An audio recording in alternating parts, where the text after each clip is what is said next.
the option to leave. Okay, should be good. Do you need to hit continue? Yeah, Hit what? continue.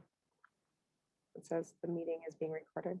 Is that you or is that? There, Is that disappeared. single guest not working? I Or am I clicked just computer illiterate? I didn't see it on. Oh, okay.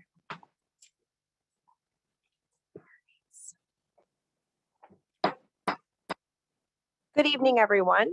We are first going to start out this meeting. This evening, we're going to do a mic check. So I'm going to go to my left. Brittany Morris. Adam Flaherty. Brenda Haley. Oh, is it on?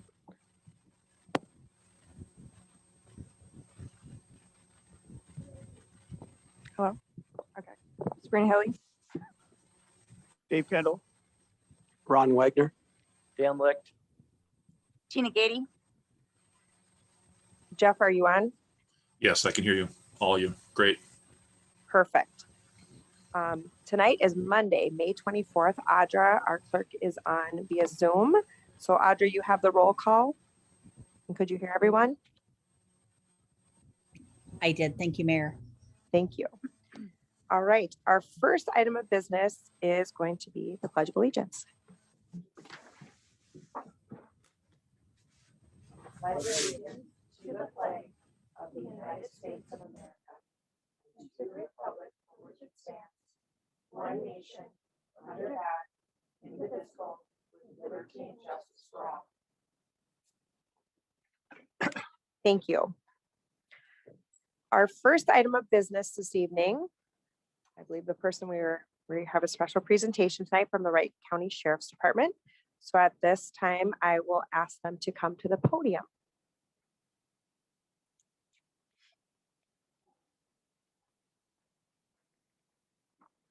Good evening, Mayor, members of the evening. council, both present and afar. Appreciate you having us up here. First of all, I want to apologize. We were scheduled to come on here a few weeks ago and had to last minute cancel. Obviously, it was the Monday after the Brooklyn Center incident, and it kicked off Operation Safety Net about 10 days in advance. So I appreciate your patience and willingness to jockey us around. So Thank you for your help with that. absolutely. So I'm going to turn it over to Lieutenant Jason Cramber. He is the patrol lieutenant that oversees this district. And so I would say that the city of Otsego, you got one of our finest. Sergeant Altman's is always a good relief factor for comedy, if nothing else. But he does a fantastic job. And I think that the city of Otsego, if you look around in the development and the growth in the city, it shows that good things are happening here. And we just enjoy very much you allowing us to be your partner as far as public safety relates. And so I just wanted to thank you for that and extend the well wishes. I think that the city of Otsego is in great hands and doing good things. And hopefully we can just continue our partnership. So Lieutenant Cramber is going to go over the annual report. And so he's got that prepared. Thank you. Good evening, Mayor, City Council, staff. Like Sheriff Dandridge said, apologize for the delay. Things get in the way of a couple of things. Before I get into this, I just really did want to give a quick update if I could on the sheriff's office. Oh, yes, absolutely. Jason Olmans was promoted January, Jason. Been doing an outstanding job for us. I mean, one of those promotions when you do it, that it's just, he's nailing it for us. Yes. So you guys, I feel very fortunate to have you guys have him up in Otsego. We had 6 new people start for us, got us up to staff, and now we're down a little bit again. So we're trying to get caught up. Sergeant Dave Anderson, who was a sergeant for us for almost 16 years, is retiring in June, and Captain Anselman retired in February. So we're seeing some of those that Sean and I have come up with, Sheriff and I have come up with, are now taking their ways, and we're not too far behind them. So Sean promoted me in August. I've been in our detective division, narcotics division, patrol sergeant for 15 years, off and on with other duties. So I'm glad to take over the patrol lieutenant spot. First time meeting most of you all, so it's an honor to be here. You all have a copy of the annual report in front of you, correct? Yes. So the first page I'm going to go to is just the contract rate history. I know Adam reached out to me about a week or two ago about when we're going to do our hearings, and that'll be end of May. We should get word back. And I know I talked to the sheriff last week, and we're hoping to go around the cities this fall and kind of revisit some of this stuff. You can see that we upped our hours. He's following you. He's like, oh, wait. Oh, I'm sorry. I just sent all the letters to the cities. I signed off on them late last week. So if you have not got the letters yet with the contracts or the increases, they shall be coming momentarily. So I just signed off on them in the last few days. But just so you guys all know ahead of time, I'll save you the wait. It's about a 3% and a 3% for 2022 and then 2023. So it's pretty marginal compared to where we were a couple of years ago. Obviously, the first year I take over, it was 5.4 and then a 4 point, 4.0 or something like that. So I started going into city council meetings and they started calling me 9.5. And so it wasn't a great time, but obviously there were some things that played into that. We had the comp and class. That was the big one. 84% of my budget is personnel. The county did the comp and class study and the average employee got about a 9% raise. So that was a big part of it. And then the post board, as you all know, have had some driving factor as it relates to training. And now an issue that we continue to face is our squad cars. So what did Ford do? They do a good job of cornering the market, and then they jack up the price, and now we can't get computer chips. So we got our first 14 squads in this year. We're not sure if we're going to get the rest of them in. So we'll see what that looks like, budget impact for next year. But obviously the city knows we've never come back after we've set our rate. The county's going to absorb whatever that is, but hopefully we'll just either back down a couple of squads or hopefully it'll stay pretty flat. But I think we've done sorry, I'm really going here. All this stuff comes to mind. I'm just going to stay up here. You miss us. I'll just think of more stuff. But what we've really tried to do. Adam, is this where you were supposed to tell him to sit down? I ain't doing that. Just kidding. Not in the job. I'm kidding. The last couple of years, I have an office administrator now, and that position is really worth its weight in gold. And what we're really trying to do is do a long range outlook as far as equipment replacement and retention schedules and things like that. We've never really had never really incorporated much more of that other than personnel and major things like squad cars. But now as technology continues to improve or advance, we're looking at body cameras, squad cameras, radar units, all that stuff has a shelf life. And so we have been able to put all of that stuff on a retention schedule. And so I believe going forward, and I know it's a big push from the county board as well, trying to get consistency in our budgeting as far as levy impacts and things like that. So I think you'll see more of a consistent trend through the sheriff's office for probably the foreseeable future. So, Well, thank you for that. sorry to budge in, but thank you for that. Yeah, So, no, I mean, it's good to see that. I kind of smirked with the 3% increase because we just talked about budgets also. So thank you. He normally addresses that in meetings I go with, and he didn't this time. So I knew if I nudge him, he'd come back.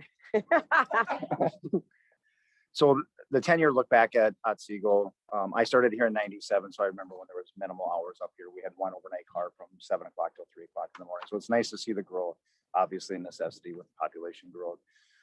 And Sheriff just explained the price increase, so I won't dwell on that too much. So the 2020 activity, we value the quality of life calls, and that's where we have hundreds of incident codes. We try and narrow it down to just the things that if somebody was looking it up, that if we had a crime impact study, things that would influence the city. And they're pretty normal domestics, and that's a mislabeled. Sometimes dispatches labels a domestic, isn't always. The sheriff and I were talking about suspicious activities a couple months ago, and didn't really how to put a good word on it. But he said that's the public calling us and telling us that they're involved in the community. So somebody sees something that they know isn't right, they call us, and so it's a partnership. And so that's why it's the highest call. We can't put a finger on it. We don't know what it is until we get there, but that shows the citizen involvement, and I like that equation of that. The traffic calls, we've been fortunate with some of the cars that we've had in Otsego. They work a lot of traffic up here when they don't have calls. We obviously encourage that because we know traffic enforcement lowers our accident rates and our deaths. So that's obviously, it's about education and about safety, not about tickets, but it's about education. Crime incidents, you can see that theft is one of our #1 driving forces in Otsego. Which isn't typical for a community, or is typical, for a community like that. It's a pretty low number for the year, I would say, and burglary is only being 18. I know we dealt when I was in charge of detectives, we had a ring that was coming out on 101. we probably had 18 burglaries in 1 month that year. So this is nice to see those numbers down from last year and strive to keep them there. Crime comparisons. This is just a look back to 2016 through. You can see everything stays the same for the most part. There's some inconsistencies. Theft went down last year, and that's because the sheriff's office implemented a gas drive-off policy, where essentially we were doing a lot of the civil work for gas stations and following up for them. We implemented a plan now where they have to go through some hoops, and it's kind of lowered it down for a little bit. And maybe some of you have noticed you're probably paying at the pump at some locations more than you used to because they were losing a lot of gas and we weren't able to catch them. Oh. So we implemented that, and that has cut down a lot on our calls to handle. Took a lot of our time, actually. Our special investigations units, they are mostly our drug unit. I was in charge of that for a little bit. They don't do just drugs. They do a lot of other things. They assist our detectives in search warrants. They, a lot of them are our SWAT members. So they assist in a lot of things. Agency assist, DUIs for our special investigations, which is kind of rare. They do a lot of our forfeiture paperwork. So they don't get credit statistically for all that they do. But I know they've been up in Otsego even this year quite a bit. Not that it's a bad thing. It's an okay thing. Our major crimes unit, that's our mobile crime unit. They're kind of our specialty people. They do a lot of the stuff that you'd see on all the shows, you know, dusting for prints, the DNA and all that. Dean Olson, who lives up in Otsego, is one of our members, does an awesome job. The BCA keeps hounding me when I was in charge of CID that they're going to steal him and our lab down in Anoka. So hopefully Dean retires with us, and then we'll try and find another replacement for Dean. Normal course of life that they've been involved in, burglaries is kind of their big thing. They do process a lot of crime scenes for us. 2020 Otsego cases assigned to investigation. So I came out in August, so I'm familiar with a lot of these. We did see a little bit of a spike. So we partner up with the BCA and what's called ICAC, and that's Internet Crimes Against Children. And with the new partnership, we started evolving into where they didn't send us stuff. We partnered up with them, signed a MOU to do some stuff with them. So now we're getting some of their cases, especially with the internet cases, and we're seeing some of them in Otsego. So you're going to see some of this, and it's nothing to be alarmed about. We know that sometimes predators live amongst us that we just don't know. But if you guys see a spike in that number, it's because of our partnership with these outside agencies that we're starting to be more familiar with and get these, and now we're investigating them instead of them. So, all right, school resource officers, obviously always busy this year, even with 2020 with COVID. You know, school wasn't in session, but our school resource officers, the sheriff put them in the schools and said they're going to work in the schools. They got involved with those kids that needed to come to school, that didn't have any place to go. I expect that will pick up last year. We're seeing it in our public, we're seeing it in our schools. Mental health is obviously a concern for us, and we're seeing rise in calls associated to mental health. So very important that we have our school resource officers in those buildings. Here's a city comparison. I kind of like this one for Otsego. You guys fit in there with, I don't have Buffalo's yet. I reached out to the chief. He was working on them, and then we had, you know, the line of shooting and things got derailed. So stats aren't important compared to that. But if you look at the statistics based on population, it's kind of interesting how Otsego falls lower in the numbers in comparison. So for a population of that size, some of the things that we're seeing are good, you know, lower in burglaries than Monticello. Not that I'm ripping on Monticello by any means. It's just that it seems like what we see. So it's good to have that confirmation in the numbers. And our DUIs went up here, you know, so if we're talking about enforcement in the road, sometimes we get busy in cities and we're not able to enforce traffic.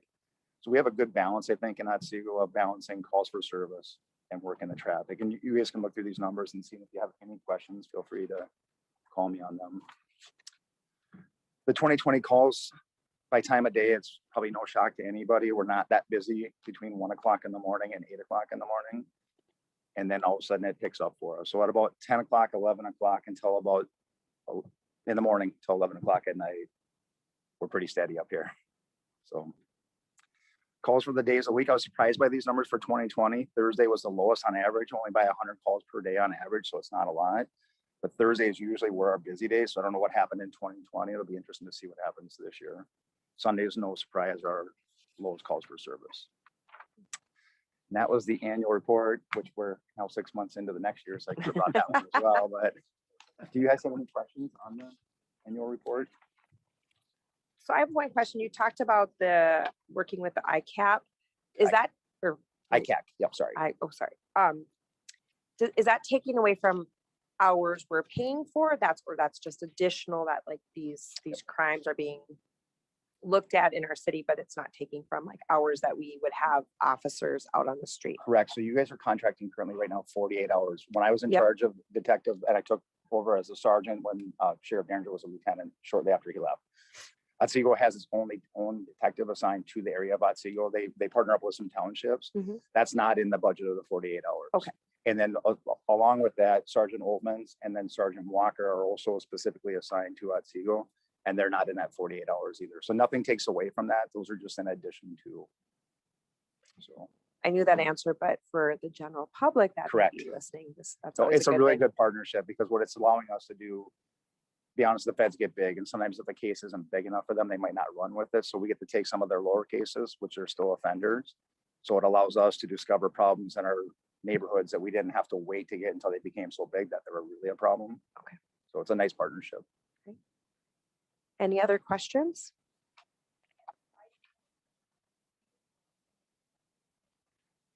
Yes.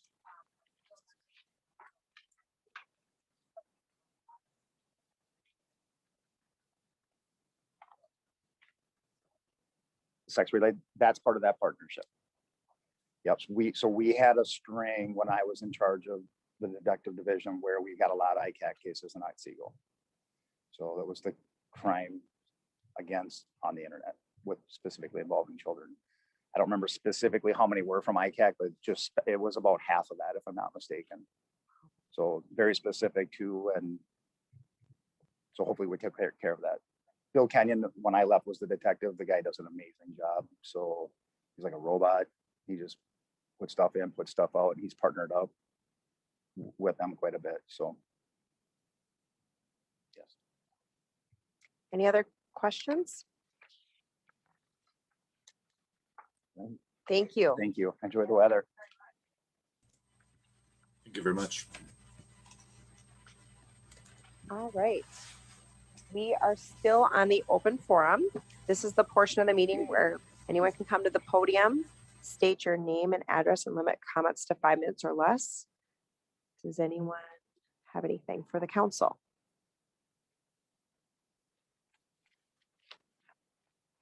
All right. We will close the open forum and move on to consider our agenda for approval. Does anyone have anything that they would like to add or delete at this time? And a motion would be in order. Madam Mayor, Mayor, I'd like to make a go ahead, Brittany. what He did you said, go ahead. Oh, okay. I'll move to approve agenda as written. Is there a second? Second. We'll let Jeff have. Is that okay? All right. So motion by Brittany, seconded by Jeff. Is there any discussion? Since Jeff is not present, we have to do roll call voting. Tina? Jessica? Aye. Jeff? Aye. Brittany? Aye. Motion passes.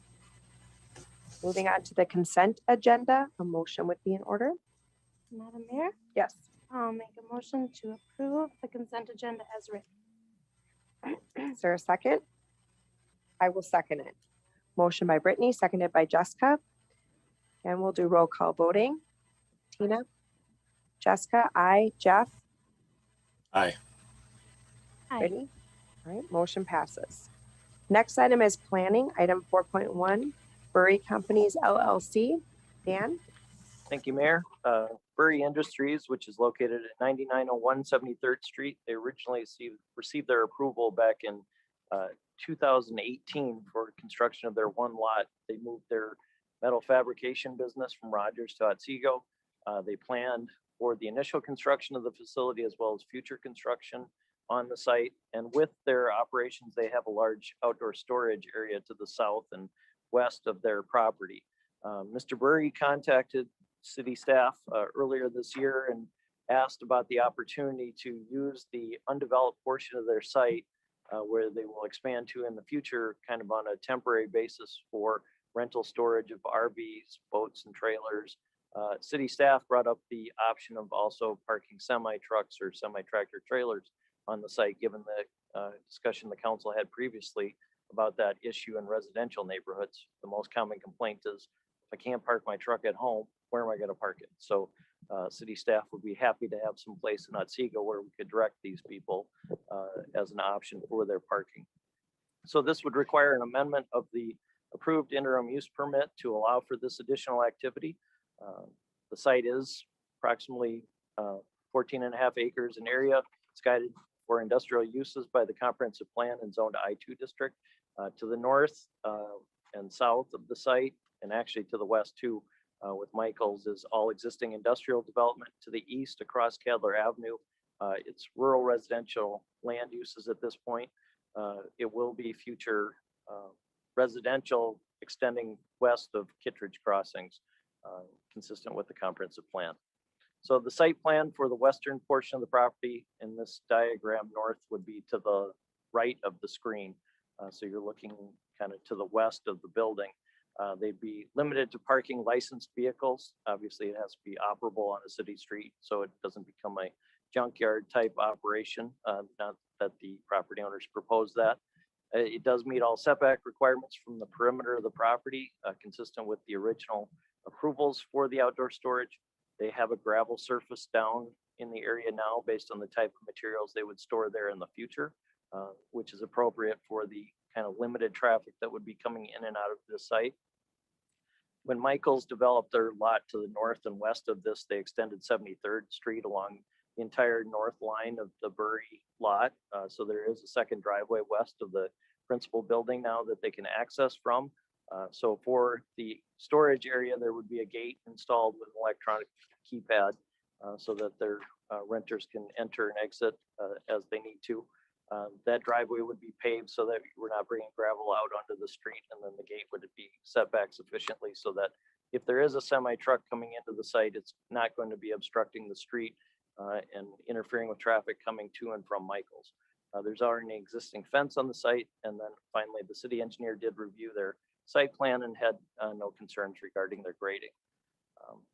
They had a landscape plan approved in 2018 with the original development of the site.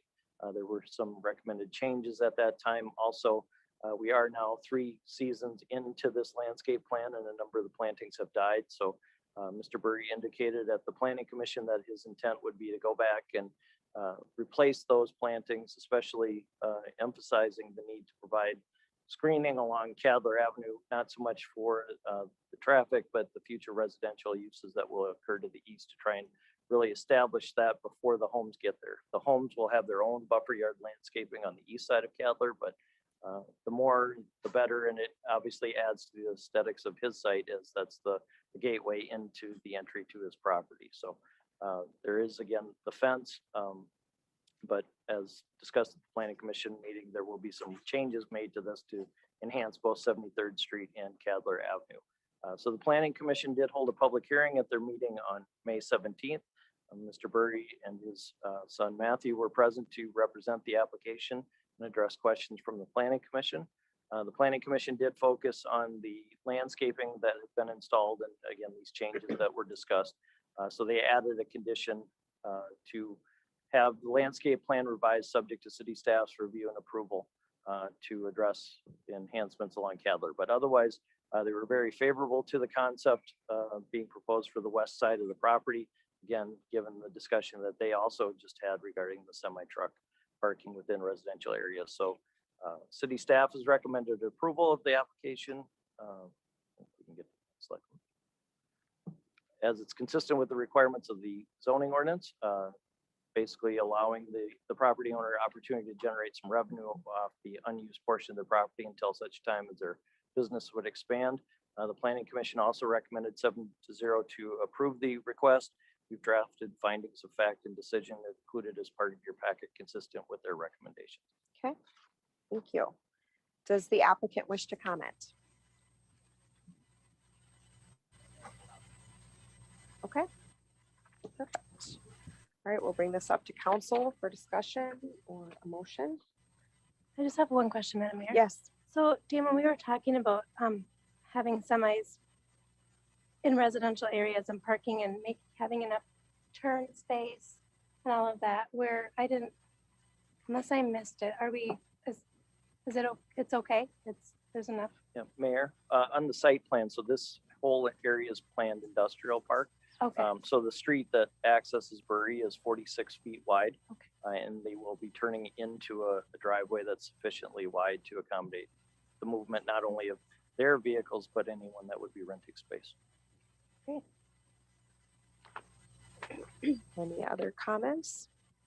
And I will say, I was via Zoom, so I appreciate that your willingness to go in and do the replanting. I know that it seemed like we got kind of, the planning commission got a little caught up on that, and we can also look back to say last year was a really hard year. So thank you for your willingness to go in and replant those items that may not have made it in the last growing season.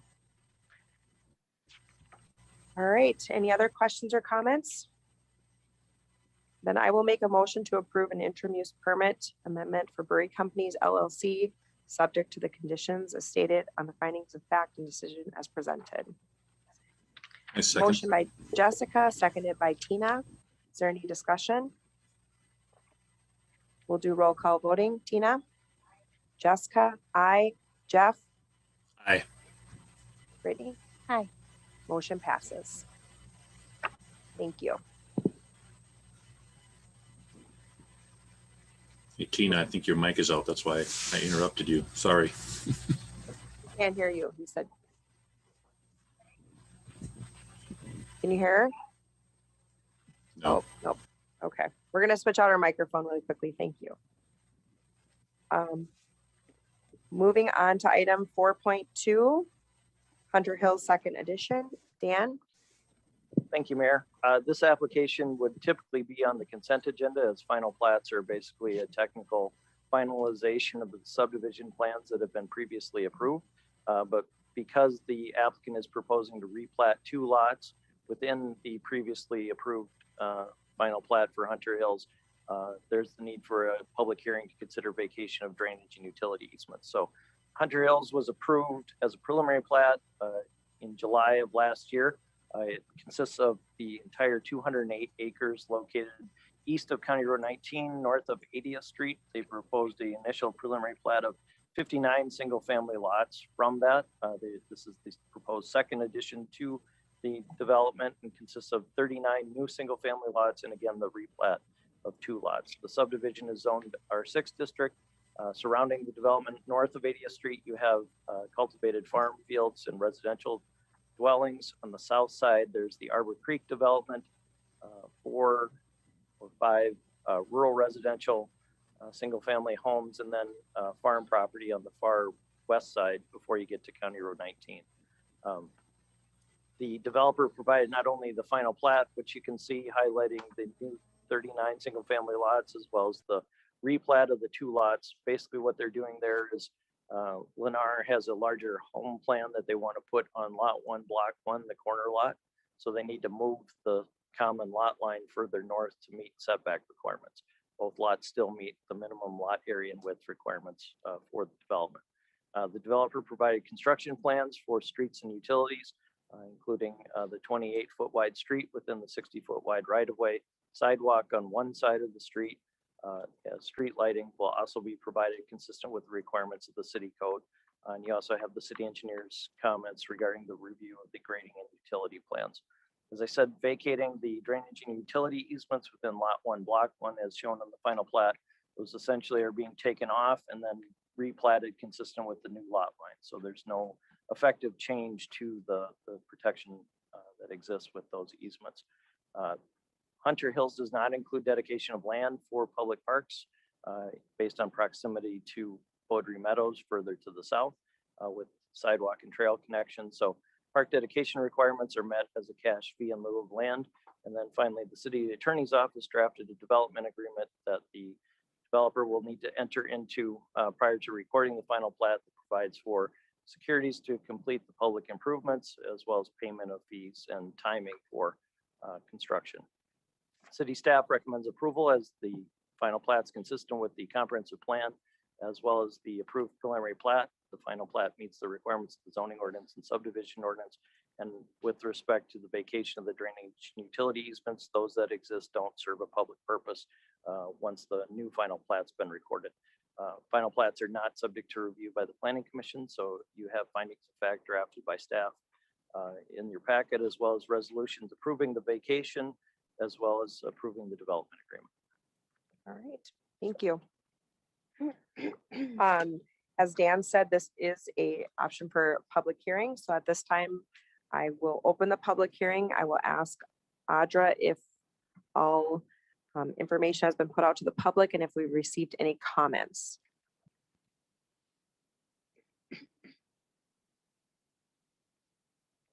Audra, did we receive any comments outside of this public hearing? Mayor, I have not received any comments. Okay, thank you. All right, then again, we will open the public hearing. This is where you can come to the podium, state your name and address, and limit comments to 5 minutes or less. Would anyone like to comment on this project?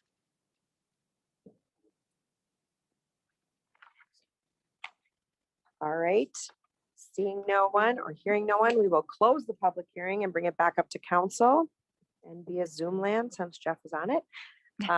For any comments from council for staff on this. I just have one, Dan. As you're going through it, you talked about that this specific block one, lot one is going to be a larger footprint of a house that they would like to put on there. What would be the option for if I'm a resident, I see that obviously it's going to be a model for them. Where else could that house go then? If they're oversizing that lot, where else could it fit into the So that house would have actually fit on several lots within the development. okay? The issue was the corner setbacks where they have to have the 20 feet to the side yard. Yep. It was just too narrow on that lot. Otherwise, there are, especially within the second edition, several lots that this house plan would fit on. Okay. I just was a little concerned if all of a sudden you have it made it seem as though it's a very large home and then everyone else is going to be a little smaller. And then if I'm a resident that I couldn't potentially fit that house in this section. So thank you for the Yeah, clarification. the correction is basically the developer didn't anticipate putting the largest house pad on that lot, so they had other house pads that would have fit. They wanted to be able to put this house pad on that specific lot. Okay. Kind of as their signature coming in. Okay, thank you. Any other questions or comments on this?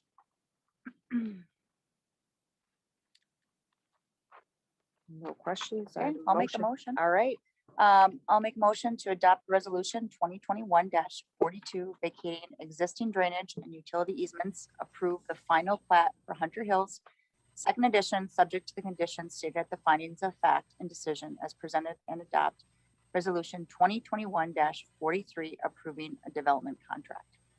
Second. motion by Tina, seconded by Brittany. Is there any discussion? Roll call vote. Tina. Aye. Jessica. Aye. Jeff. Aye. Brittany. Aye. Motion passes. Thank you. Moving on to item 4.3, which is a zoning ordinance amendment, secondary dwelling in detached accessory buildings. Thank you, Mayor. This was an item that the city initiated discussion over. From time to time, we get a lot of inquiries and there's a lot of back and forth between planning and the building department of how people can finish out their detached accessory buildings, especially given that we have acreage lots and rural lots, more than an acre or even larger. You know, a lot of people come up with very creative ideas on how they would like to use these spaces. We have a current request for a secondary dwelling unit, basically for in-laws to move into this building as part of the use within the structure. But then we also have people that want to use them as home offices or would want to use them as man caves or she sheds. So, you know, the ability to finish the space out becomes a question from zoning as to what point does it become a dwelling unit on its own. So the zoning ordinance defines dwelling unit as kitchen facilities, sleeping facilities, and then obviously bath facilities. So usually between the building department and myself, when we're looking at these, we allow 2 of the 3 to keep it out of that dwelling unit. But we thought, you know, given the opportunity that Otsego has in its rural areas for these types of buildings, it may be an additional amenity value to the area of accessory buildings that's allowed, and especially considering the multi-generational housing issue that exists. And also the recent COVID pandemic, given the opportunity to use this space as home office as well. So this was brought forward initially in April for discussion by the Planning Commission. And we discussed some of the performance standards that would apply to it, limiting it to certain zoning districts where it's not going to cause compatibility issues, establishing a minimum lot area requirement that your parcel needs to be at least this large before we consider allowing for a secondary dwelling unit. Setbacks that would apply, the Planning Commission actually came up with a unique interpretation for a setback requirement that would limit how far away from the house on the property this building could be, so that the two buildings need to be oriented towards each other. The area limits, whether they fall under the general allowance for accessory buildings or if there's limits specific to the secondary dwelling unit, that the exterior finish needs to be compatible or the same as the principal building or the house on the property, how the building would tie in the septic requirements, and then some of the other considerations would be use of one property address, so that you're obviously not setting this up as two separate homes that can be occupied. There's only one mailing address. You have to sort your own mail out, essentially trying to make this kind of problematic to make it a rental property. Whether there's limits on number of bedrooms or whether there's occupancy limits. Some of this builds off of the allowances that are already in the zoning ordinance for secondary dwelling units within the sewer districts. Those are internal to the house themselves. Here we're talking because of the much larger detached accessory building area, allowing them in those structures.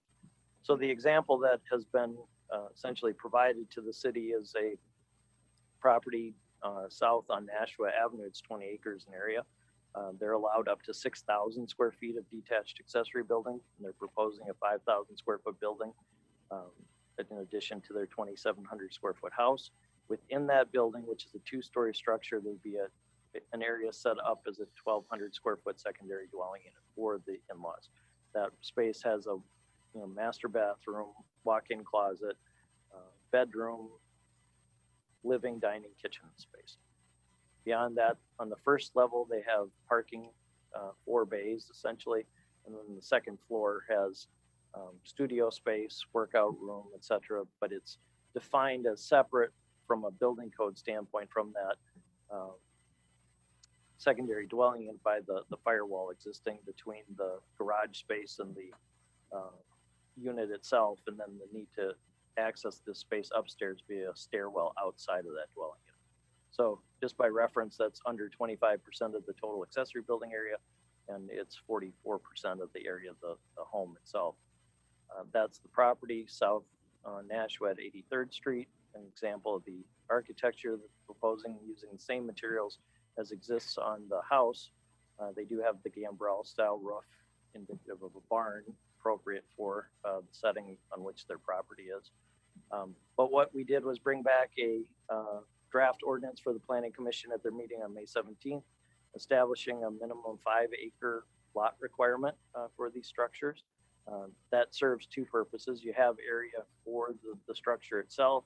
It also means you're probably pretty separated from any other property adjacent to you. This would also be limited to properties within the A1 and A2 zoning districts. So not the residential neighborhoods up in the northeast corner of the city or the northwest corner, but kind of the western central portions of the city. The building would have to have a full perimeter foundation and exterior to match the house. They'd be subject to the area limits for accessory buildings. They wouldn't be able to exceed the area of the primary dwelling. There would also need to be a minimum 240 square feet either within this building, within the house itself, or another building on the property for an off-street parking stall. Planning Commission added a setback requirement specifying that the accessory building needs to be within 100 feet of the primary dwelling. Again, that creates proximity. So you're not going to rent this to somebody that's going to become a nuisance to yourself, because it's going to be much closer to you than to anybody else. The other thing they recommended was that the property must use one septic and well system. So again, that's limiting the capacity, the overall ability to accommodate more than just occasional use or kind of a interim use by a smaller household. So looking at the the recommendation on the number of properties that could be potentially this would be available to, again, limited to A1 and A2 district, highlighted on the map. The lighter green is the A1 district, the dark green is the A2 district. We don't have the GIS system set up necessarily to correlate property identification to zoning. So this is approximate number of parcels, but there are about 80 parcels between 5 to 10 acres in area that this would be available to, and then roughly 200 or more parcels over 10 acres that this could apply to. So the Planning Commission at their meeting again on May 17th did discuss this as part of a public hearing. They did go back and forth quite a bit on the area limits. One thing they added as part of the amendment as well is that the area of the secondary dwelling unit itself within the accessory building would be limited to 1,200 square feet. So you can't have the entire structure. You couldn't basically have two buildings the exact same size competing as the principal building. The other thing that I should highlight too is they want to add a deed restriction that says you can't separate the detached accessory building from the property where the house is, making it its own principal structure. Again, trying to avoid someone circumventing the density and lot area requirements that are in the zoning ordinance and comprehensive plan by putting them on notice that this is secondary to the house on the property. They are connected and will stay connected as adjoining property. So again, with the intent of trying to limit the number of potential properties this could apply to, one of the discussions was, what that lot area requirement should be. The initial proposal was 5 acres or larger. If you went to 10 acres, obviously you take out the properties that are highlighted in kind of the light greenish yellow color there on the map, which would still leave approximately 200 parcels. It's difficult to count those up because a lot of those are maybe 40-acre parcels that don't have street frontage. They're connected to another, but as you can see, they're mostly in that central western portion of the city and would be potentially available for this. So the Planning Commission, after conducting the public hearing, at which there were no public comments. Oh, actually, I'm sorry, there was one public comment. It was a resident from the northeast corner of the city who was interested in having a granny pod as part of the zoning ordinance. Basically, picture an ice fishing house that someone can live in on your driveway for an extended period of time.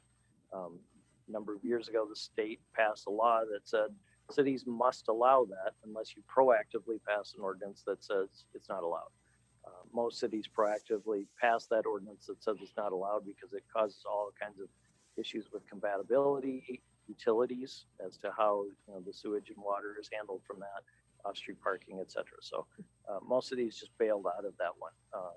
But again, this is something in terms of an approach to allowing this, the intent is to be conservative, to say this seems like a reasonable opportunity. Let's put this in place as an option.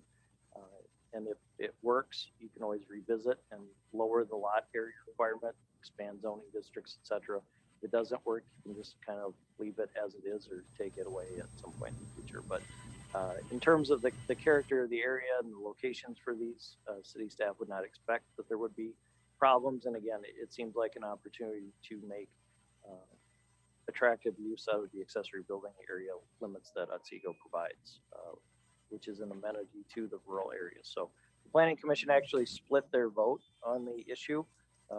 One planning commissioner voted against the proposed ordinance because he was opposed to the maximum area limit of 1,200 square feet for these dwellings. His feeling was if it can't be bigger than the house and it's within the area limits for the accessory building, do we really care how they use the space inside that structure?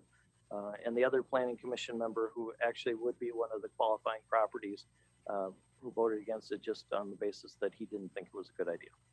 So the recommendation comes forward split 5-2 in the ordinance form that's attached to the request for council action. Thanks, Dan. All right, questions or comments for staff on this? Dan, I have a few questions and comments. Thank you for putting the map together. That was one of my requests. I wanted to see where this all fit in. What other cities around us have this in place? Nothing specific to secondary dwelling units such as this. So I assume it would be a conversation much like building department and I have as to, to what point are they finishing out? One of the most common things we see is it'll be an accessory building that's unfinished, but for the bathroom and a kitchenette. But sometimes the builder will actually draw in the walls that they intend to build later with bedrooms and closet space. So, it ultimately becomes an implementation administration type issue.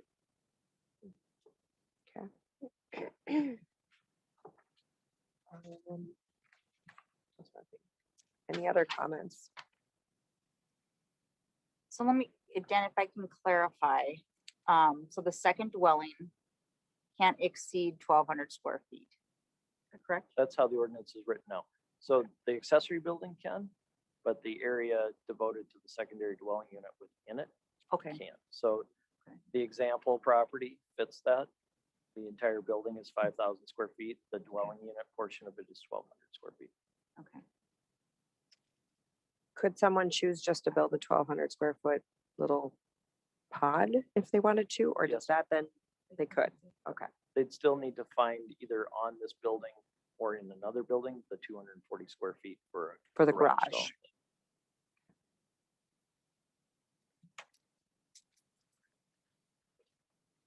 And then depending upon, excuse me, Madam Mayor, depending upon, with this example, given their acreage, you said that they can have a building up to 5,000, 6,000 square feet, did you say 6,000 six? square feet total.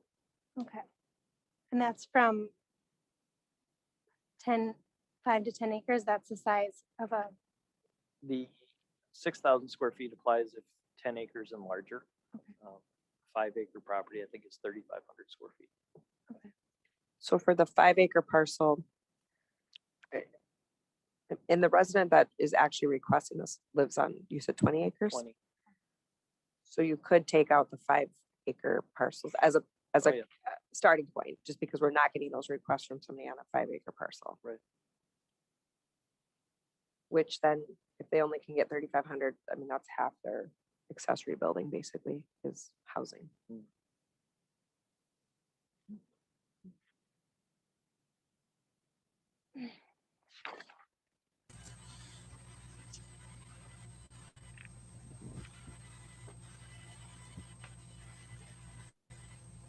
This was a long discussion that night.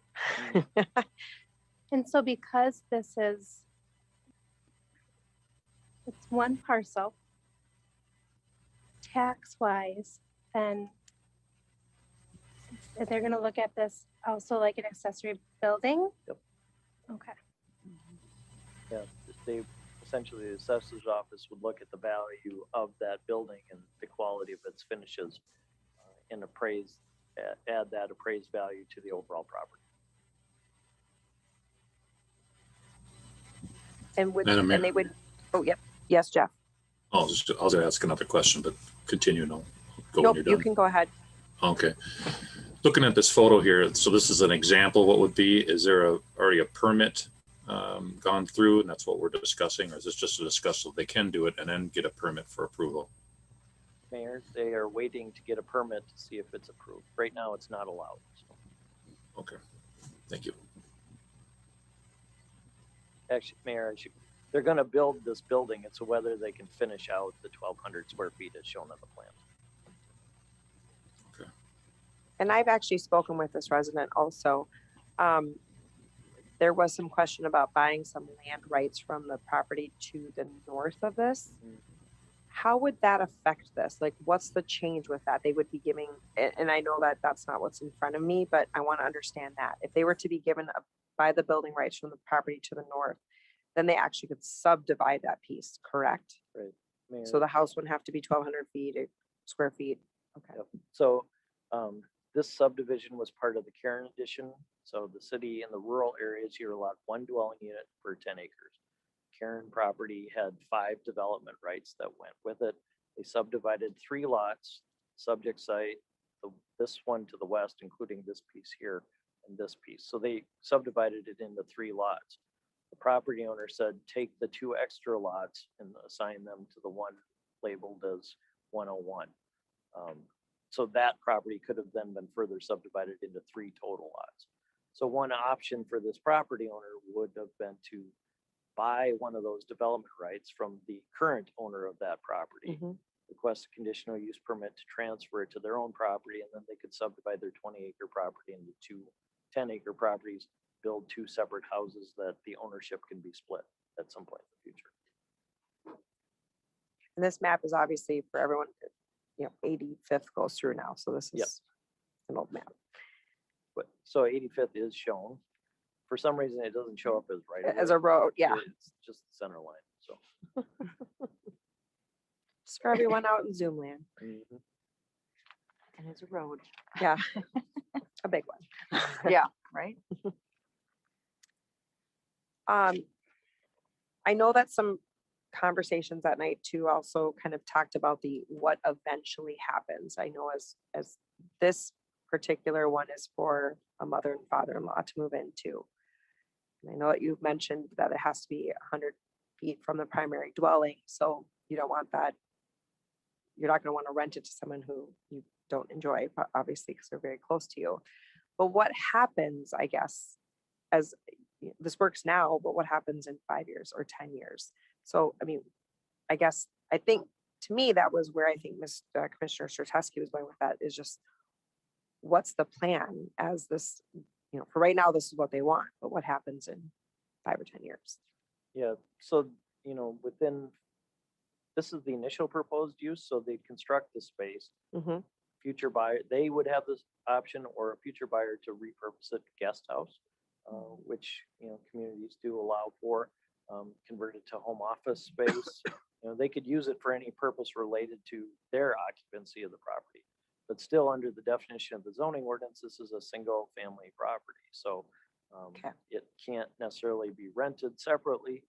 I don't think we want to put something in there that says it can't be rented separately, because that may draw attention to it.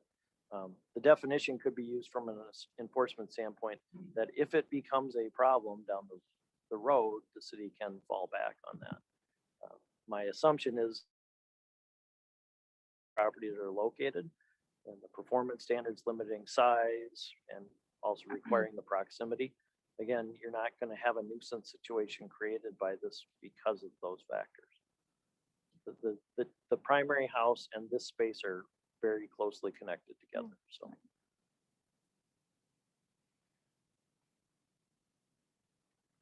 Was there anything, and I was on there, but I looked to the Wright County Sheriffs that were just here, that becomes also, okay, there's 2 different houses, however you want to put it. If grandma falls in the secondary one and calls 911, is it, how are we handling that then? I mean, I don't know that the Wright County Sheriffs, these are things that could happen, obviously. Yep. I know you said they're sharing the same address. Is there any concerns with stuff like that? I think, again, that 100-foot proximity. So, if you look at the 20-acre property example, the 2 buildings are going to be right next to each other, accessed off the same driveway. It won't be, the main house is off of 85th Street and the other shed is back off of the corner property. So that 100-foot proximity really kind of addresses that. Police can respond to the main house and go check the other one. Madam Mayor. Yes. So then another thought is that you mentioned renting, that they could rent out to whoever. Does that cause well, I guess I can't really ask that question because we don't know, but I just think I hear what you're saying about it's 100 feet. They're not going to rent to anyone that they don't probably favor. And then I do suppose it would be their problem in the end if they did rent to someone that they didn't want to meet anymore. Mayor, I guess I kind of envision it more like renting out a room in your house, which is allowed under the zoning ordinance, that you take on a boarder. It's somebody that's going to be in very close proximity to you, so.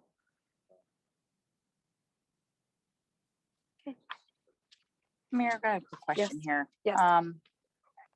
Correct me if I'm wrong here, Dan. I'm looking and I cannot find it now, but does this dwelling have to have a bathroom or a kitchen, or does it not have to have either one and they can build it, like you said, like a shed? Yep. So that's the trigger for the amendment is they want it to have a bedroom, a kitchen and a bathroom. Okay, Whereas if it didn't have one of those three, Mhm. we could issue a building permit for it today. okay, Because then it's not considered livable. Yeah, Got we it. wouldn't call it a dwelling unit. We just Okay. call it accessory building space. okay. Okay. Okay. But they specifically want it to But be they- livable. Right. So that, I guess that begs another question. So that, would that trigger the other building? So, okay, if we put this forward, then we can have this dwelling with a bathroom and or a kitchen. But well, not obviously, the next question I have then is if they weren't, let me back up. So somebody could build another building without that moving forward. Yep. Okay. All right. Thank you. Yeah, we're basically trying to give more options for how Options, the yeah. accessory building space can be used. Okay. So along that train of thought, this specific property does not have this. It's a very nice proposed barn, garage, livable Mhm. space. What about properties within this A1, A2 that are already there? Would they have to then remove one of their outbuildings to then rebuild this? Because you said it's got to have the foundation, They would because the because the max is the The 6,000. max is, you're limited on the max. You can have two buildings up Yep. to the 6,000 or whichever based on acreage. So, you're capped under those limits already. So, we get that all the time. Well, I want to put up a new building, but I've got an old detached garage and a garden shed. Well, one of those has to go and you have to fall within the total square foot area allowed. So, and then they would have to meet the other performance standards that it's consistent with the house, et cetera. Wouldn't be able to convert basically a pole barn into one of these secondary dwellings. Okay, the other question I have is the 1,200 square feet finished. Mhm. Why the cap? Like, I think that's where Commissioner Chertesky was also going with it. Do you care if it's, can you go back to the slide where you said how many square feet their home is? 27. So what if they decide to do 2,500? Yeah, so I think the discussion started getting into a broad range of what ifs. And it was, well, what if someone has a 6,000 square foot house and they're allowed a 6,000 square foot accessory building? And so now you have two 6,000 square foot dwelling spaces on the property. Still, all of these same factors apply that, limit the potential size and location of the building. So, and because it's a graduated scale for accessory building on 5 acres, 3,500 square feet isn't that large of an accessory building.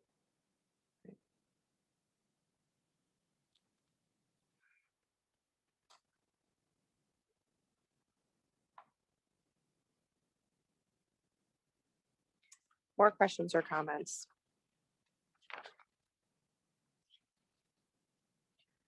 Was there, and I know that you said that this was also brought up in April. What was the reason to include the 5 acre parcels? I've gone back to that a few times. Mainly just to limit the potential number. And then also it creates physical separation from any adjoining properties. So that if you had there are some subdivisions that are zoned A1 district. So if you have a 1 acre lot, suddenly you have this. The obvious place where this could be expanded in the future would be to the rural cluster subdivision where someone has a large investment into their property with the surrounding open space. And here's the opportunity to build a separate detached building, home office, studio space, one of those things. So, that's where the lot area could come down or look at a different zoning district. But again, put it up, separate it from adjacent properties for compatibility reasons and see that it works.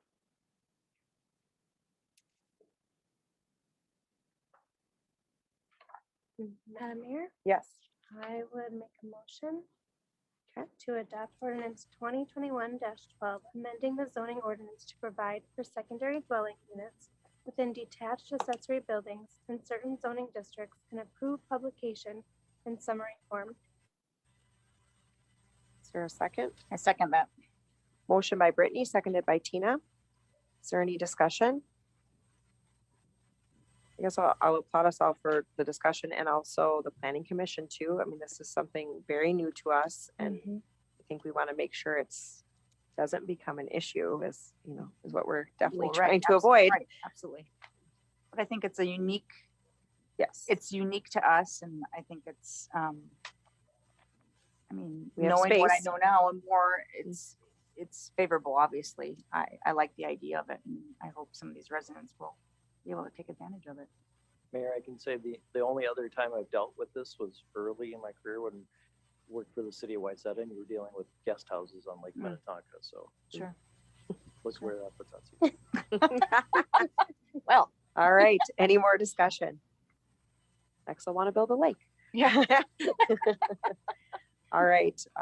Tina, I, Jessica, I, Jeff. Aye. Hi. All right, motion passes. Thank you. All right, moving on to city council reports and updates. The first one will be heritage preservation. So they have gotten a hold of the media specialist with ISD 728. And so now schools will have access to books through a city website. They have been working on this for quite some time and they are now able to, they actually reached out to the media specialist with ISD and it's good. And then the archiving just continues. We're still putting a nice book together of Otsego artifacts. And then we're going to meet in person in June. So that's exciting.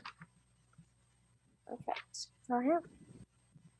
All right, next for me is park and recreation, and the meeting was canceled due to lack of agenda items.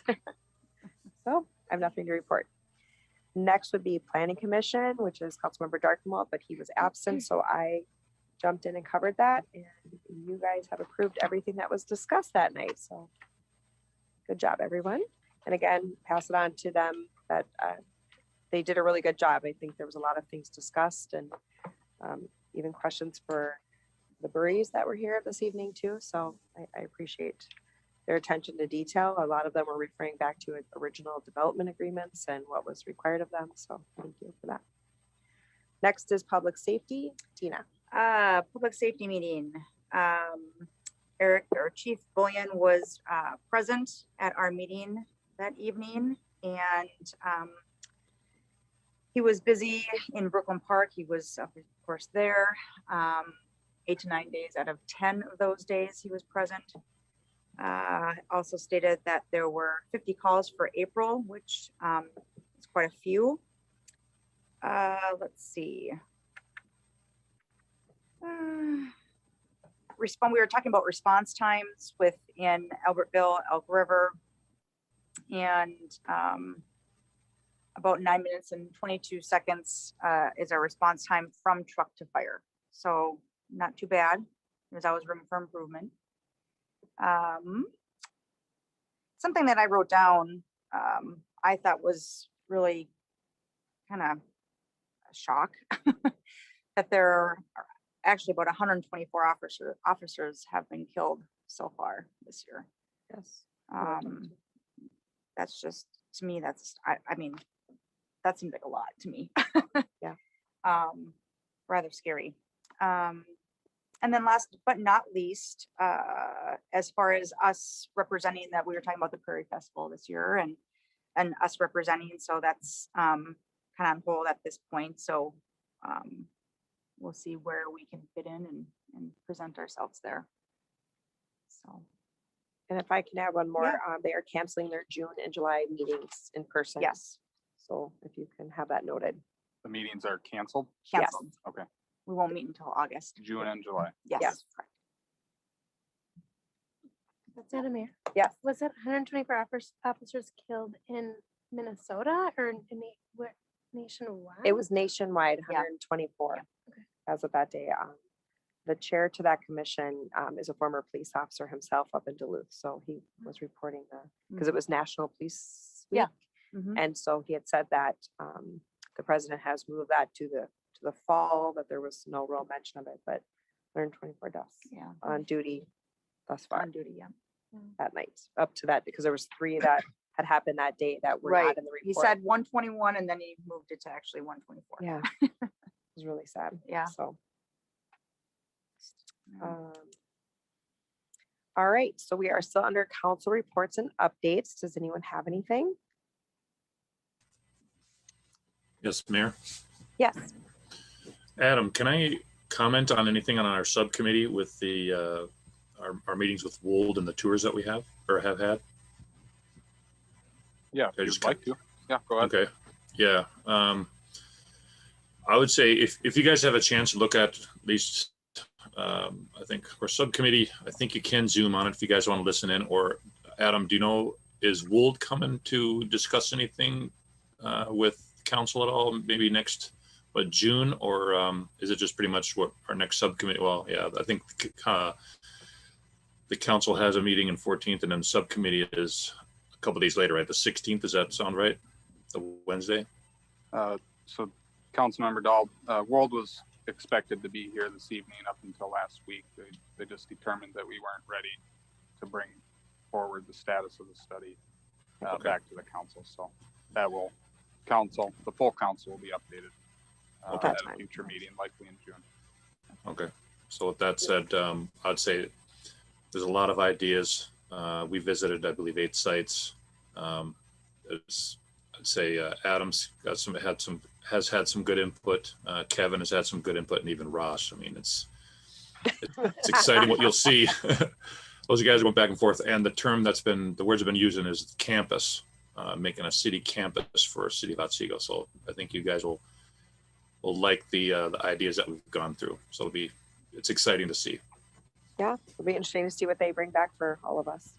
Mhm. Thank you. Any other reports and updates? Then we will move on to staff reports and updates. Adam?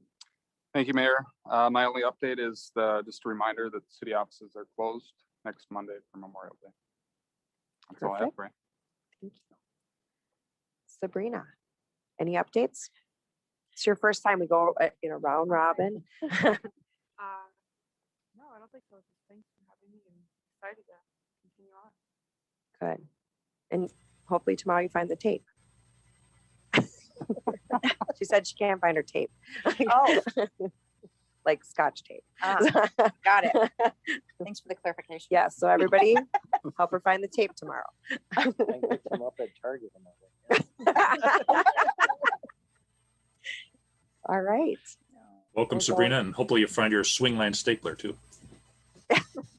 Yep. Lots of staples. Audra would be next. Thank you, Mayor Stock. I have nothing to add at this time. Thank you. Okay, well, hopefully you're healing up and we'll see you soon. I am doing my best. Thank you. All right, Dave is present this evening. Despite the fact that I'm physically present, Mayor, I still have no additional. Come on, I'm signing checks for you, so you're working. I mean, I Is continue he? to work on I'm a lot kidding. of development agreements, but that's kind of a constant flow of work. And I wish I had something more exciting to bring with me to my first in-person appearance in a while, but that's, well, you could make something up. that's all I Probably have. good that you don't, Dave. Yeah. Usually no news from the attorney is good news. So. There you go. Okay. I always go the other way, but we'll just go in the table order. So Ron. Thank you, Mayor. Water tower number 4, if you've been by that recently, the center crane is in and they are starting to work on the concrete pedestal, which goes in sections. So you'll start to see some above grade work occur in the next few months. And then also we did open bids on the bike trail project this year, which includes the new trail that goes from Kittredge Crossing area to CASA 19, along with taking some of our older trails and repairing those. We did get good bids on that. They were similar to our engineer's estimate. I think they're within 1%. So we're just researching the low bidder's resume at this point to make sure that they have the ability to do the project. Okay. So that'll be brought back at the next meeting. Thank you. I mean, I guess now when we do finally all come back, you guys could just keep your orders. Dan doesn't want to move, I guess. I'm gonna sit in the middle. More space. Yeah, okay, there you go. You used to have Andy with his. Right. All right, Dan, your turn. Mayor, the next planning commission meeting, June 21st. We have application for the phase 3 of Hunter Hills. 130 more single family lots. We're also expecting application this week for the commercial user for the commercial lot at Parkview Retail Second.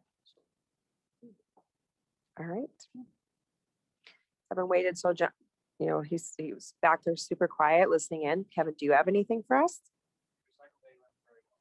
And thank you for that. So I hear there was a over under what time Jessica was going to roll in to check it out, but I have to say thank you to all of you.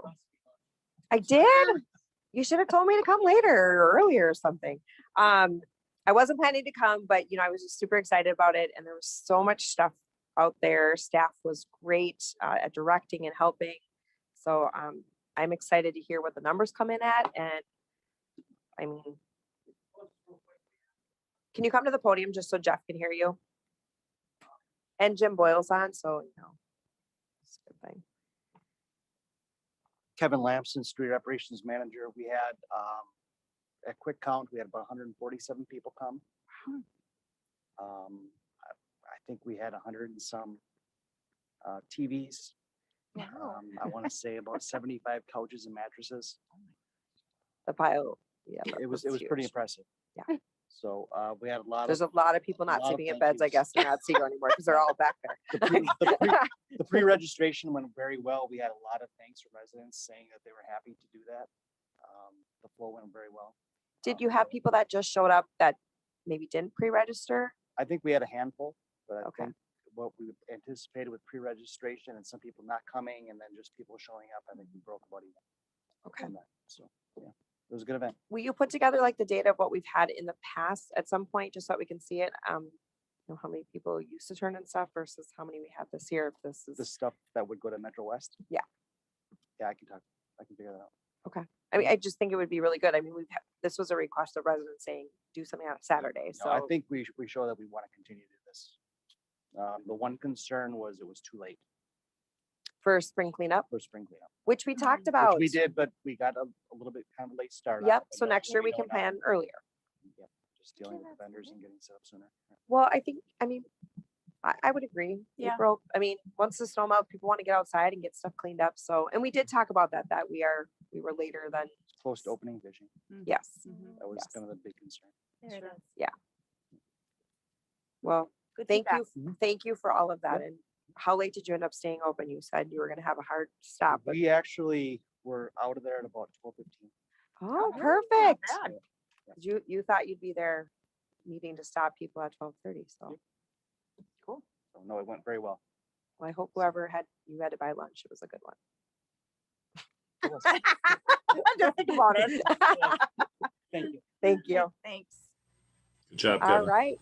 Oh, sorry. Jeff, did you have something? Just good job, Kevin. Jason. I wrote you down so I don't forget this time. Sorry. How can you forget about Jason? Oh, I Well- can't. I mean, he's in the back corner. He's so quiet back there. Yeah. just waiting. Apparently the sheriff thinks I'm just comedic relief. When he said you're like the jokester, I was like, wow. Okay. I mean, you are funny, but you know, Thanks. Appreciate you're that. usually very like, here's the information. Take it very seriously. One item. The only item I really have is it's that time of year where I get to sound like a broken record where Lock your There- garage doors, locking your car cars. doors, closing your garage doors. When the weather warms up, the groups come out and they take advantage of our city because it's, again, we have a reoccurring theme every year when it's warm out. I live in Otsego, I live in St. Michael, Albertville, whatever the case is, and people don't feel that they have to lock all their things up. Now, there's certainly no requirement, but people take advantage of this with our city and they will go around on foot in the middle of the night and they will just go look for things that are not tied down and all of a sudden things are missing. And we typically end up with situations where there are just clusters where all of a sudden it's one neighborhood and 20 people will wake up and car chargers and laptops and spare change, cigarettes, whatever was in their vehicles and or garages that were not locked up, all of a sudden they're missing. Without fail, there's always typically, and I'm guilty of it too, every once in a while you forget to close your garage door, or the case is, and all of a sudden there's larger things that go missing, whether it's somebody's work vehicle, whether they have a bunch of things for work that are missing all of a sudden, thousands of dollars worth of tools. So we try to constantly remind people to please do that, secure their items. We do have these little orange cards. They are called at-risk notice cards. I'm going to try to get the guys to really throw them around. I'll try to get you guys an email of kind of what this is, because similar to our warning cards for, hey, you can't be parked on the street, or hey, please give us a call, we have a concern, whatever the case is. We have these little at-risk notice cards, and it just says, hey, a deputy was driving around and noticed that there was something at risk of yours, whether it was your garage door open, etc. There was some property that they were, oof, man, that's just asking for an issue. So we typically try to give those out to people. They see them all of a sudden it's Sunday morning and they're going out to church and they go, what is this? Did I get a ticket from the sheriff's office? It's not, nobody's getting into trouble. It doesn't cost anybody any money. So in case people do call on it, that's, we're trying to hand them out. Like I said, I'll try to get an example and maybe we can put something up on that Facebook. I was gonna say, can we do a Facebook post? That would be perfect. I mean, I think that'd be great. You can send me a picture of it, maybe. Absolutely. So other than that, that's all I got. Thank you. Thanks, Jason. Your first Facebook post. All right. Anyone have anything else? A motion to adjourn would be in order. I'll make a motion to adjourn. Second. Motion by Brittany, seconded by Tina. Is there any discussion? Roll call voting. Tina. Aye. Jessica. Aye. Jeff. Aye. Brittany. Aye.